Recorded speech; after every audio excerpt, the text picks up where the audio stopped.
மாண்புமிகு உறுப்பினர் முனைவர் சௌமியா அன்புமணி அவர்கள் சுருக்கமாக பேசணும்.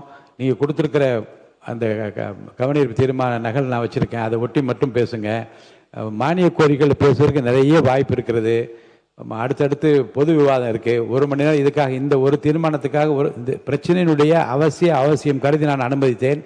நீங்கள் அதற்கேற்ற வகையில் உங்கள் பேச்சை தொடரலாம். இது முடித்துவிட்டு மாண்பு அமைச்சர் பதில் சொல்லணும்.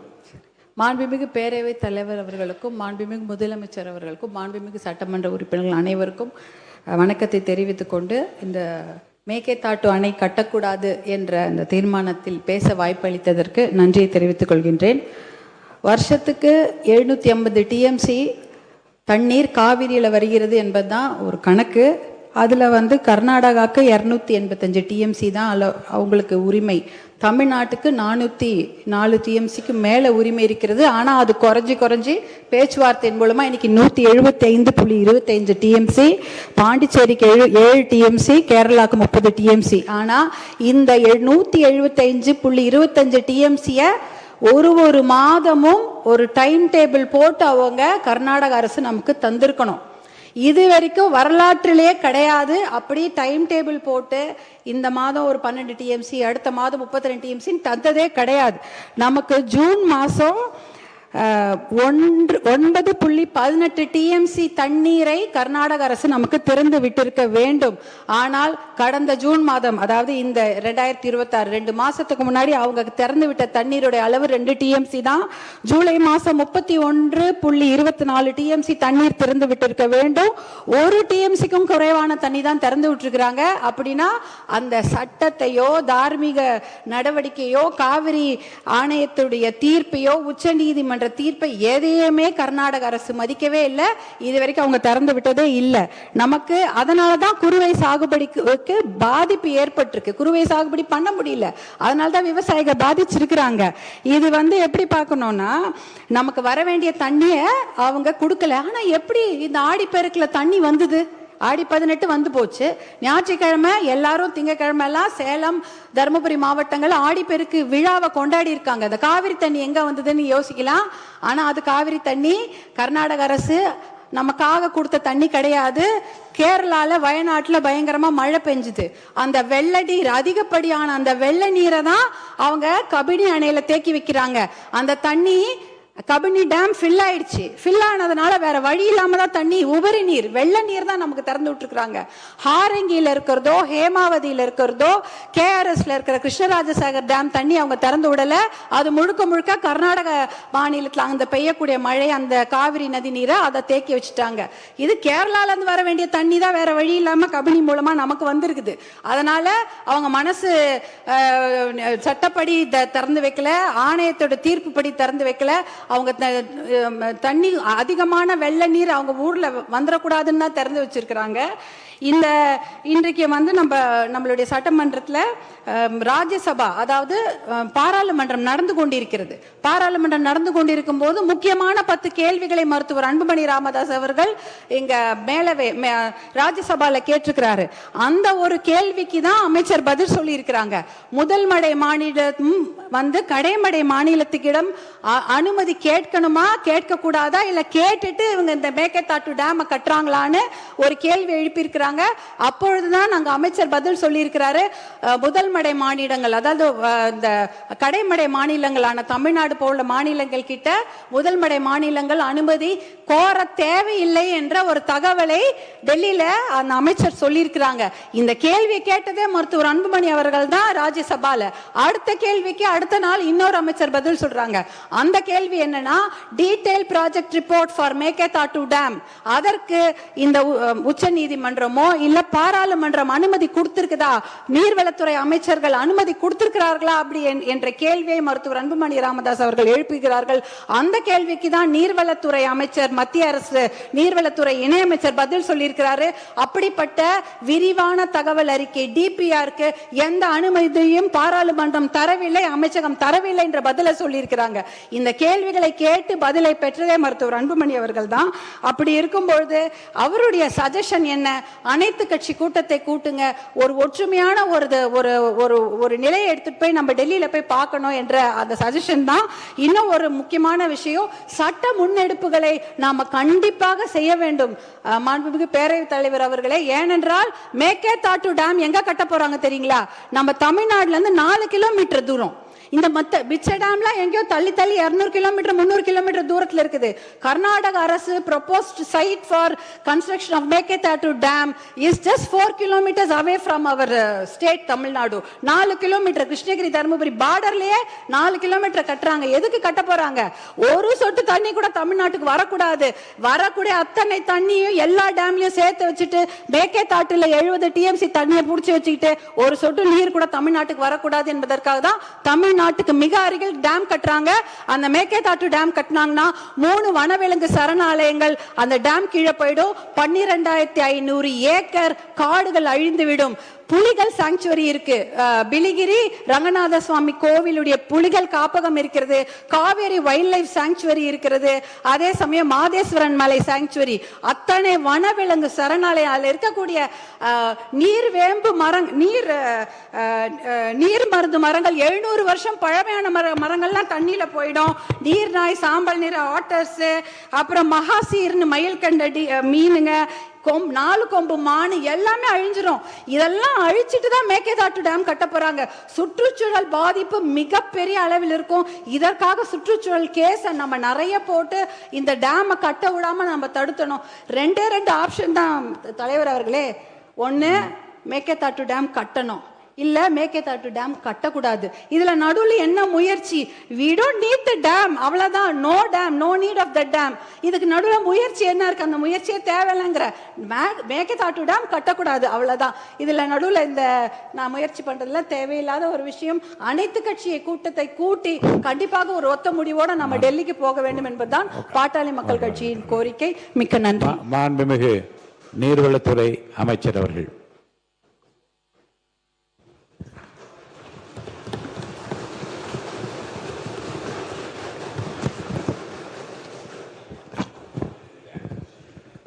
மாண்புமிகு பேரவைத் தலைவர் அவர்களே, காவேரி நீர் பங்கீடு மற்றும் மேகதாது அணை தொடர்பாக மாண்புமிகு உறுப்பினர்களால் சில கருத்துக்கள் வைக்கப்பட்டுள்ளன. காவேரி ஆறு தமிழ்நாட்டின் உயிர் ஆதாரமாகும். டெல்டா மாவட்டங்களின் விவசாயம் மற்றும் பல்வேறு மாவட்டங்களின் குடிநீர் காவேரி நீரை ஆதாரமாக கொண்டுள்ளது. காவேரி நதிநீர் பங்கீடு தொடர்பாக காவேரி நடுவர் மன்றம் மற்றும் உச்ச நீதிமன்ற ஆணை மற்றும் பல்வேறு ஆணைகள் மூலம் தமிழ்நாட்டு உரிமை நிலைநாட்டப்பட்டுள்ளது. இருப்பினும் மாதவாரியாக கர்நாடகாவில் இருந்து தமிழ்நாட்டிற்கான உரிய பங்கை பெறுவது பல ஆண்டுகளாக சவாலாக உள்ளது. இந்நிலையில் காவேரி நதிநீர் பங்கீடு உள்ளிட்ட பல்வேறு பிரச்சனைகள் குறித்து பேச்சுவார்த்தை நடத்த மாண்புமிகு தமிழ்நாடு முதலமைச்சர் அவர்களால் மாண்புமிகு கர்நாடக முதலமைச்சர் அவர்களிடம் கேட்டுக்கொள்ளப்பட்டு பெங்களூரில் பேச்சுவார்த்தைக்கான நாள் 3/8/2026 என்று முடிவு செய்யப்பட்டது. அதற்கிடையில் கர்நாடகா மாநில முதலமைச்சர் அவர்கள் மேற்குறிப்பிட்ட நாள் பேச்சுவார்த்தைக்கு உகந்தது அல்ல எனவும் வேறு நாளில் பேச்சுவார்த்தை நடத்தலாம் என்று கூறியதால் 3/8/2026 அன்று பேச்சுவார்த்தை நடைபெறவில்லை. 28/7/2026 அன்று நடைபெற்ற 139வது காவேரி நீர் முறைப்படுத்தும் குழு CWRC கூட்டத்தில் தமிழ்நாடு தனது உரிமையை வலியுறுத்தியது.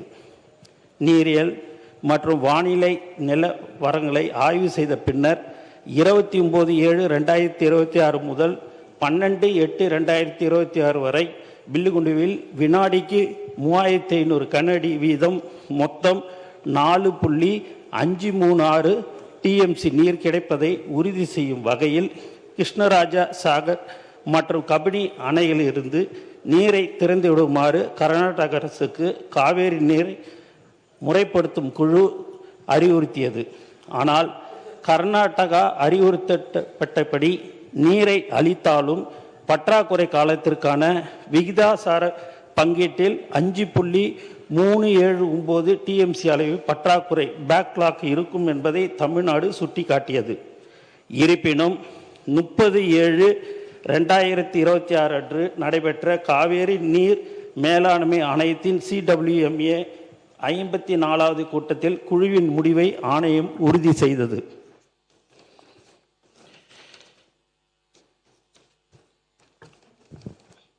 எனினும் கர்நாடக அரசு இதை முழுமையாக செயல்படுத்தவில்லை. 29/7/2026 முதல் 2/8/26 வரை 3500 கன அடி கிடைக்க வேண்டிய இடத்தில் 144 முதல் 619 கன அடி வரை மட்டுமே கிடைத்தது. இதனால் தமிழ்நாட்டிற்கு ஏற்பட்டிருந்த பற்றாக்குறை மேலும் அதிகரித்தது. எனவே 12/8/2026க்குள் நீர் வந்து சேருமாறு கர்நாடக அரசுக்கு உத்தரவிடவும் 1/6/2026 முதல் 28/7/2026 வரை உள்ள நிலுவை நீரை உடனடியாக திறந்துவிடவும் பற்றாக்குறை விகிதாசார அடிப்படையில் ஈடு செய்யவும் தமிழ்நாடு அரசு காவேரி நீர் மேலாண்மை ஆணையத்தை வலியுறுத்தியது. மேலும் மாண்புமிகு தமிழ்நாடு முதலமைச்சர் அவர்களின் அறிவுறுத்தலின்படி இது தொடர்பாக 3/8/2026 அன்று உச்ச நீதிமன்றத்திலும் மனு தாக்கல் செய்யப்பட்டுள்ளது. மேலும் தமிழ்நாடு முதலமைச்சர் அவர்களின் உத்தரவுப்படி நீர்வளத்துறை செயலாளர் CWMA தலைவருக்கு 3/8/2026 அன்று எழுதிய கடிதத்தில் 31/7/2026 முதல் கர்நாடகாவின் 4 அணைகளுக்கும் வரும் நீரின் அளவு கணிசமாக அதிகரித்துள்ளதை சுட்டிக்காட்டியுள்ளார். எனவே தமிழ்நாட்டிற்கான விகிதாசார பங்கீட்டை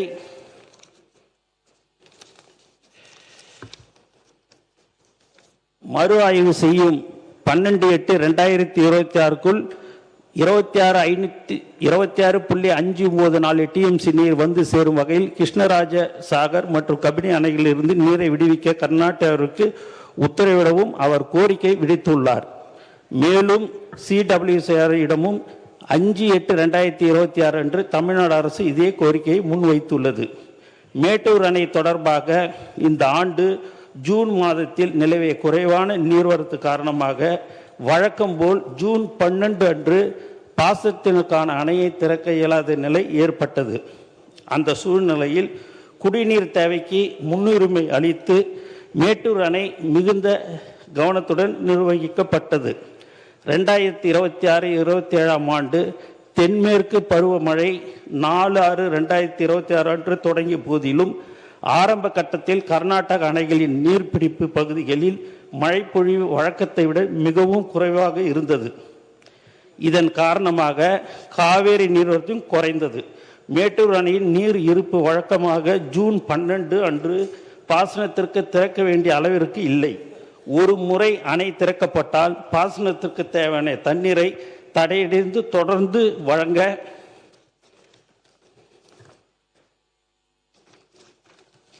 வேண்டும். எனவே அரசு மிகுந்த பொறுப்புணர்வுடன் குடிநீர் தேவைக்கு முன்னுரிமை அளித்து அணையை நிர்வகித்தது. 1974-75 முதல் கடந்த 52 ஆண்டுகளில் ஒரு ஆண்டில் மே மாதத்திலும் 18 ஆண்டுகளில் ஜூன் மாதத்திலும் அணை திறக்கப்பட்டது.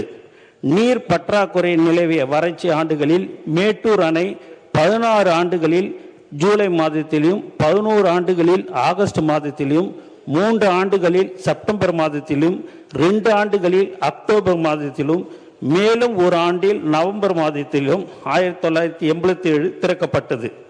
இது போன்ற பற்றாக்குறை நிலவிய ஆண்டுகளில் எடுக்கப்பட்ட நடவடிக்கை பரிசீலிக்கப்பட்டு தக்க நடவடிக்கை எடுக்கப்படும். ஆனால் தற்போது நீர்வரத்து அதிகரித்த நிலையிலும் தமிழ்நாட்டுக்கு உரிய அளவு நீர் முழுமையாக வழங்கப்படவில்லை.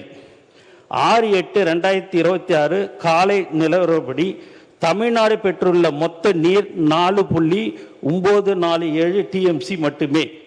இறுதி தீர்ப்பின்படி கிடைக்க வேண்டிய அளவு 46.359 டிஎம்சி ஆகும். இதனால் 41.412 டிஎம்சி பற்றாக்குறை ஏற்பட்டுள்ளது. தற்போது கர்நாடகாவின் 4 முக்கிய அணைகளுக்கும் நீர்வரத்து கணிசமாக அதிகரித்துள்ளது. அதே நேரத்தில் மேட்டூர் அணைக்கும் நீர்வரத்து மேம்பட்டு வருகிறது. இருப்பினும் கர்நாடகாவிலிருந்து தொடர்ச்சியான நீர்வரத்து, மேட்டூர் அணையின் நீர் இருப்பு, டெல்டா பாசன தேவைகள் மற்றும் குடிநீர் பாதுகாப்பு ஆகிய அனைத்தையும் ஒருங்கிணைந்து ஆய்வு செய்து நாள்தோறும் நிலைமையை அரசு கண்காணித்து வருகிறது. சூழ்நிலைக்கு தகுந்தபடி பாசனத்திற்கு மேட்டூர் அணை திறப்பது பற்றி முடிவெடுக்கப்படும். மாண்புமிகு தமிழ்நாடு முதலமைச்சர் அவர்களின் தலைமையிலான இந்த அரசு காவேரி உரிமை தொடர்பாக எந்த நிலையிலும் சமரசம் செய்து கொள்ளாது.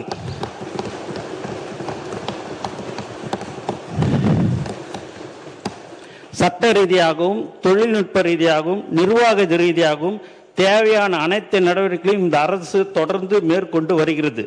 டெல்டா விவசாயிகளின் நலன், குடிநீர் பாதுகாப்பு மற்றும் தமிழ்நாட்டின் சட்டப்பூர்வமான காவிரி உரிமை ஆகியவற்றை முழுமையாக பாதுகாப்பதில் இந்த அரசு உறுதியாக செயல்பட்டு வருகிறது. இனியும் அதே உறுதியுடன் செயல்படும் என்பதை இப்பேரவைக்கு தெரிவித்துக் கொள்கிறேன்.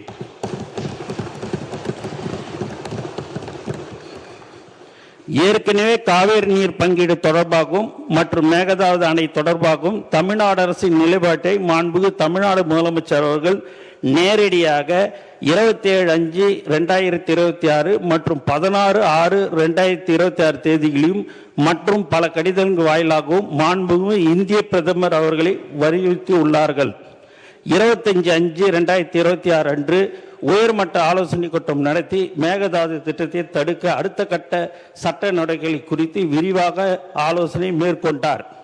தொடர் நடவடிக்கையாக தேசிய பசுமை தீர்மானத்தின் NGT முதன்மை அமர்வில் அசல் மனு தாக்கல் செய்து சுற்றுச்சூழல் அனுமதி பெறாமல் பூமி பூஜை உள்ளிட்ட எந்த நடவடிக்கைகளும் கர்நாடக அரசு மேற்கொள்ளக்கூடாது என்றும், இரு மாநில பிரச்சனை தீரும் வரை மத்திய சுற்றுச்சூழல் அமைச்சகம் எந்த அனுமதியும் வழங்கக்கூடாது என்றும் தமிழ்நாடு அரசு வலியுறுத்தியது.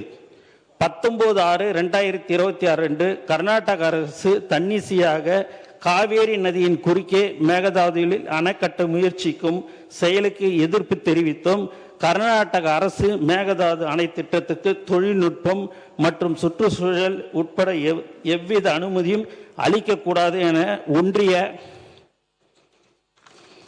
அரசை வலியுறுத்தியும் சட்டமன்ற பேரவையில் அரசினர் தனி தீர்மானமும் மாண்புமிகு தமிழ்நாடு முதலமைச்சர் அவர்கள் கொண்டு வரப்பட்ட அனைத்து கட்சியினராலும் ஒருமனதாக தீர்மானம் நிறைவேற்றப்பட்டது. இந்த தீர்மானத்தை வலியுறுத்தி அதே நாளில் மாண்புமிகு தமிழ்நாடு முதலமைச்சர் அவர்கள் இந்திய பிரதமருக்கு நேர்முக கடிதம் அனுப்பியுள்ளார்கள்.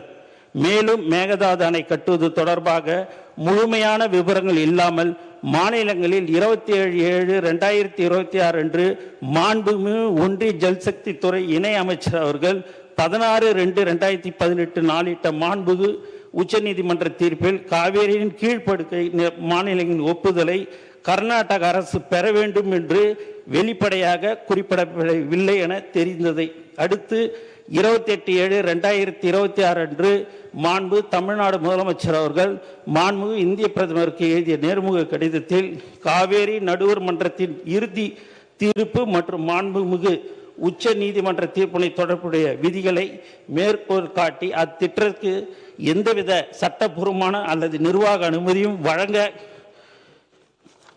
கூடாது என்றும் 27/7/2026 அன்று மாநிலங்களில் எழுப்பப்பட்ட கேள்விக்கு எண் 876க்கு மாநிலங்களுக்கு இடையிலான நீர் விவகாரங்களில் நடைமுறையுள்ள சட்டத்தையும் பொருந்தக்கூடிய சட்ட கோட்பாடுகளையும் குறிப்பிடாமல் மாண்புமிகு ஒன்றிய ஜல்சக்தி துறை இணை அமைச்சர் அவர்கள் அளித்த பதில் திரும்ப பெறப்பட வேண்டும் என்று வலியுறுத்தியுள்ளார்கள். 3/8/2026 அன்று நாடாளுமன்றத்தில் மத்திய ஜல்சக்தி அமைச்சகம் அளித்த பதிலும் கர்நாடக அரசு நடுவர் மன்ற தீர்ப்புக்கு இணங்க திருத்தப்பட்ட விரிவான திட்ட அறிக்கையை இதுவரை சமர்ப்பிக்கவில்லை என்று தெரிவிக்கப்பட்டுள்ளது. இது தமிழ்நாடு அரசின் நிலைப்பாட்டை மேலும் உறுதிப்படுத்துகிறது. இதற்கிடையே மத்திய நீர்வள குழுமம் CWC காவேரி படிகளில் புதிய நீர்ப்பாசனம் மற்றும் பல்நோக்கு திட்டங்கள் தயாரிப்பதற்கான வழிகாட்டுதல்களை டிசம்பர் 2025 சம்பந்தப்பட்ட மாநிலங்களுக்கு அனுப்பி வைத்தது. காவேரி படுகை ஒரு பற்றாக்குறை படுகை, ஆதலால் எந்தவித புதிய திட்டம் செயல்படுத்துவதற்கும் வாய்ப்பில்லை என்பதால் இந்த வழிகாட்டு நெறிமுறைகளை திரும்ப பெறுமாறு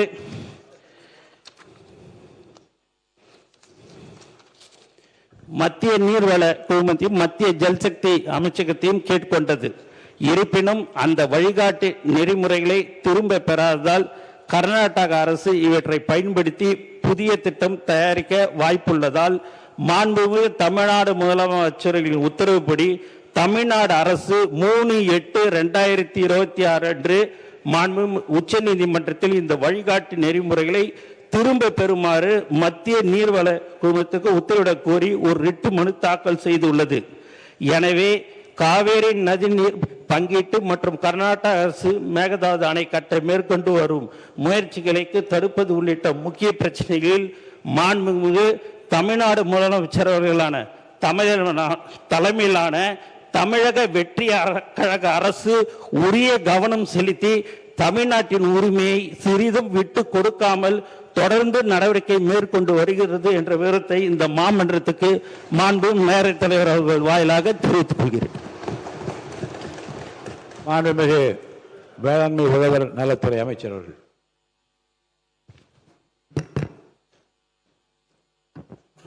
மாண்புமிகு பேரவைத் தலைவர் அவர்களே, மாண்புமிகு எதிர்க்கட்சி தலைவர் அவர்கள் காப்பீட்டு திட்டத்திற்கான பிரீமிய தொகை குறித்து கூறியுள்ளார்.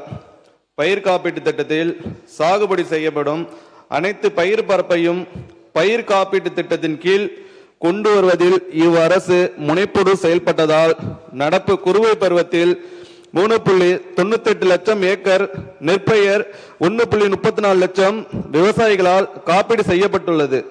கடந்த ஆண்டில் 2.77 லட்சம் ஏக்கர் பரப்பளவு மட்டுமே 1.5 லட்சம் விவசாயிகளால் காப்பீடு செய்யப்பட்டது. எனவே பயிர் காப்பீடு கடந்த ஆண்டை விட நடப்பு ஆண்டில் 44% கூடுதலாக மேற்கொள்ளப்பட்டுள்ளது. பயிர் காப்பீட்டு திட்ட விதிமுறைகளின்படி சம்பா நெற்பயிருக்கு நிர்ணயிக்கப்பட்ட காப்பீட்டு தொகையில் சம் இன்சூர்ட் விவசாயிகள் 1.5% மட்டுமே காப்பீட்டு கட்டணமாக செலுத்த வேண்டும். மீதமுள்ள 98.5% காப்பீட்டு கட்டண மானியத்தை தமிழ்நாடு அரசும் ஒன்றிய அரசும் சரிசமமாக ஏற்றுக்கொள்கின்றன. காவிரி டெல்டா மாவட்டங்களில் வழக்கமாக சுமார் 17 லட்சம் ஏக்கர் பரப்பளவில் சம்பா நெல் சாகுபடி மேற்கொள்ளப்படுகிறது. மேட்டூர் அணையிலிருந்து பாசன நீர் திறக்க இயல சூழல் ஏற்பட்டுள்ளதால் விதைப்பு மற்றும் நடவு செய்ய இயலாமை, விதைப்பு பொய்த்தல் அல்லது பயிர் வளர்ச்சி காலத்தில் ஏற்படும் இயற்கை இடர்பாடுகளால் மகசூல் இழப்பு ஏற்பட வாய்ப்புள்ளது. இத்தகைய அனைத்து இடர்பாடுகளுக்கும் பயிர் காப்பீட்டு திட்டத்தில் பாதுகாப்பு வழங்கப்படுவதால் டெல்டா மாவட்டங்களில் அதிகபட்ச பரப்பளவை காப்பீட்டின் கீழ் கொண்டு வர விரிவான விழிப்புணர்வு நடவடிக்கைகள் மேற்கொள்ளப்படும். டெல்டா மாவட்டங்களில் 17 லட்சம் ஏக்கர் பரப்பளவில் சம்பா நெற்பயிரை காப்பீடு செய்ய மொத்த காப்பீட்டு கட்டணமாக சுமார் 540 கோடி ரூபாய் நிதி தேவைப்படும்.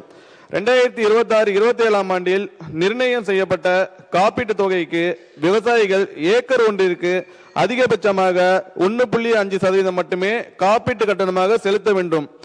ஒன்றிய அரசால் அங்கீகரிக்கப்பட்ட காப்பீட்டு நிறுவனங்களால் நிர்ணயம் செய்யப்பட்ட காப்பீட்டு கட்டண விகிதத்தின்படி எதிர்பார்க்கப்படும் 17 லட்சம் ஏக்கர் பரப்பளவை காப்பீடு செய்ய காப்பீட்டு கட்டண மானியமாக மொத்த கட்டணத்தில் 440 கோடி ரூபாய் தொகையை, அதாவது 98.5% காப்பீட்டு கட்டணத்தை தமிழ்நாடு அரசும் ஒன்றிய அரசும் சரிசமமாக பகிர்ந்து கொள்ளும்.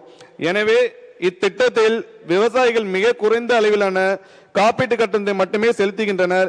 காப்பீட்டு கட்டண மானியத்திலும் இழப்பீடு தொகையிலும் பெரும்பான்மையான நிதி பொறுப்பை அரசே ஏற்றுக்கொள்வதால் இயற்கை இடர்பாடுகளால் விவசாயிகளின் வாழ்வாதாரம் பாதிக்கப்படாமல் பாதுகாத்திட தமிழ்நாடு அரசு தொடர்ந்து உறுதியான நடவடிக்கைகளை மேற்கொண்டு வருகிறது என்பதை இந்த நேரத்தில் தெரிவித்துக் கொள்கிறேன். பேரவைக்கு ஒரு அறிவிப்பு. 2026 ஆண்டு தமிழ்நாடு மதிப்பு கூட்டு வரி திருத்த சட்ட முன்வடிவை பேரவையில் அறிமுகம் செய்ய மாண்பு ஆளுநர் அவர்கள் தமது இசைவை தெரிவித்துள்ளார்கள்.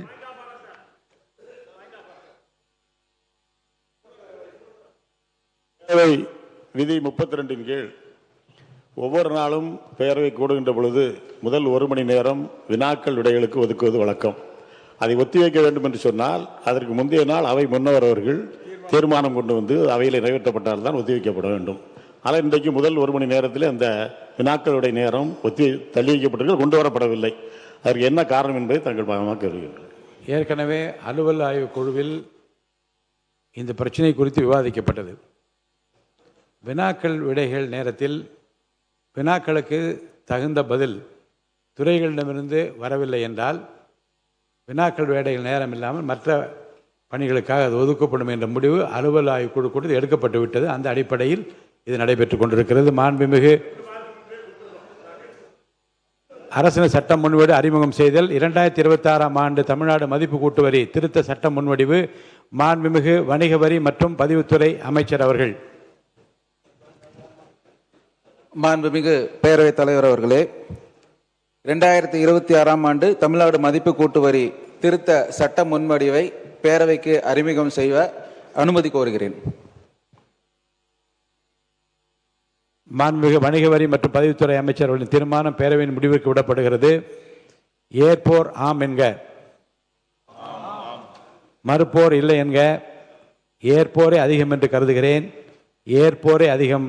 தீர்மானம் நிறைவேறியது. மாண்புமிகு வணிக வரி மற்றும் பதிவுத்துறை அமைச்சர் அவர்கள். மாண்புமிகு பேரவைத் தலைவர் அவர்களே, மேற்படி சட்ட முன்வடிவை பேரவைக்கு அறிமுகம் செய்கிறேன். மாண்புமிகு நிதி திட்டம் மற்றும் வளர்ச்சித்துறை அரசினர் தனி தீர்மானமாக மாண்புமிகு நிதி திட்டம் மற்றும் வளர்ச்சித்துறை அமைச்சர் அவர்கள். மாண்புமிகு பேரவைத் தலைவர் அவர்களே, ஒன்றிய அரசால் வசூலிக்கப்படும் வரிகளில் இருந்து தமிழ்நாடு மாநிலத்திற்கு உரிய நிதி பகிர்வை வழங்க கோரும் இந்த தீர்மானத்தை இந்த பேரவையின் பரிசீலனைக்காக முன்மொழிய உள்ளேன். நிதிசார் கூட்டாட்சியும் கூட்டுறவு கூட்டாட்சியும் இந்திய அரசியல் அமைப்பின் அடிப்படை கொள்கைகளாகும்.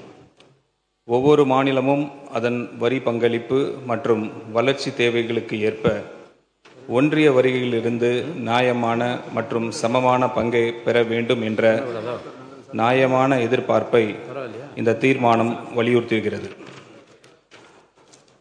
மாண்புமிகு பேரவைத் தலைவர் அவர்களே, தீர்மானம்.